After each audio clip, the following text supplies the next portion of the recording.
നമസ്കാരം. Summer media എങ്ങനെയാണ് ആൾക്കാരെ മാനിപ്പുലേറ്റ് ചെയ്യുന്നതെന്ന് സമ്മർ അണ്ണനും നാട്ടുകാർക്കും മനസ്സിലാവുന്ന രീതിയിൽ ഞാനൊരു ഡെമോ കാണിക്കാം. അതായത് സമ്മർ അണ്ണൻ നേരത്തെ ചെയ്തൊരു വീഡിയോ ഞാനത് ഒന്ന് മാനിപ്പുലേറ്റ് ചെയ്ത് നിങ്ങൾക്ക് മുന്നിൽ പ്രസന്റ് ചെയ്യാം. അപ്പോൾ ഏതൊരു മനുഷ്യനും ജനിച്ച് വീഴുമ്പോഴേ സെലിബ്രിറ്റി അല്ല. അയാളുടെ ജീവിതം തുടങ്ങി അയാൾ ഏതെങ്കിലും ഒരു മേഖലയിൽ കഴിവ് തെളിയിച്ച് അറിയപ്പെടുമ്പോഴാണ് സെലിബ്രിറ്റി എന്ന് നമ്മൾ അയാളെ വിളിക്കുന്നത്. ഇവിടെ ഞാൻ സമ്മർ അണ്ണനെ ഒരു സനാതന ധർമ്മ വിശ്വാസിയായിട്ട് അവതരിപ്പിക്കുകയാണ്. അതായത് സമ്മർ അണ്ണൻ ശരിക്കും ഉദ്ദേശിച്ചത് ഏതൊരു മനുഷ്യനും ജനിച്ചു വീഴുന്നത് ഒരു ശൂദ്രനായിട്ടാണ്.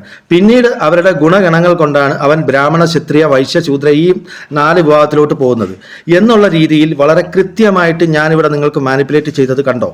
ഇതുപോലെയാണ് സമ്മർ അണ്ണൻ ഓരോ കാര്യങ്ങളും മാനിപ്പുലേറ്റ് ചെയ്ത് വിഷയങ്ങൾ മാറ്റുന്നതെന്ന് മനസ്സിലാക്കുക.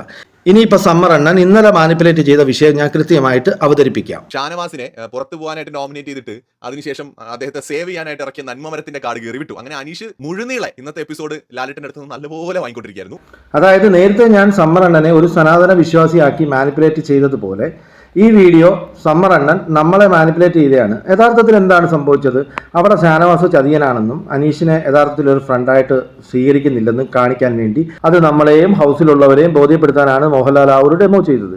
ഇത് എത്രമാത്രം കൃത്യമായിട്ടാണ് ഇയാൾ മാനിപ്പുലേറ്റ് ചെയ്യുന്നത്. ഇത്ര വലിയ മാനിപ്പുലേഷൻ കിങ്, ഈ കിങ്ങിൻ്റെ വേറൊരു പ്രത്യേകത എന്താണെന്നറിയോ? ഇദ്ദേഹം പറയുന്നത് ഞാൻ കഴിഞ്ഞ വീഡിയോയിൽ അനീഷിനെ പൊക്കി പറഞ്ഞില്ലേ, അപ്പോൾ അതുകൊണ്ട് നിങ്ങളെല്ലാവരും വിശ്വസിക്കുന്നത് ഇത് സത്യമാണെന്നാണ്. ഇദ്ദേഹം ആരാണ്? ബി കോടതിയാണോ? എനിക്ക് മനസ്സിലാവുന്നില്ല.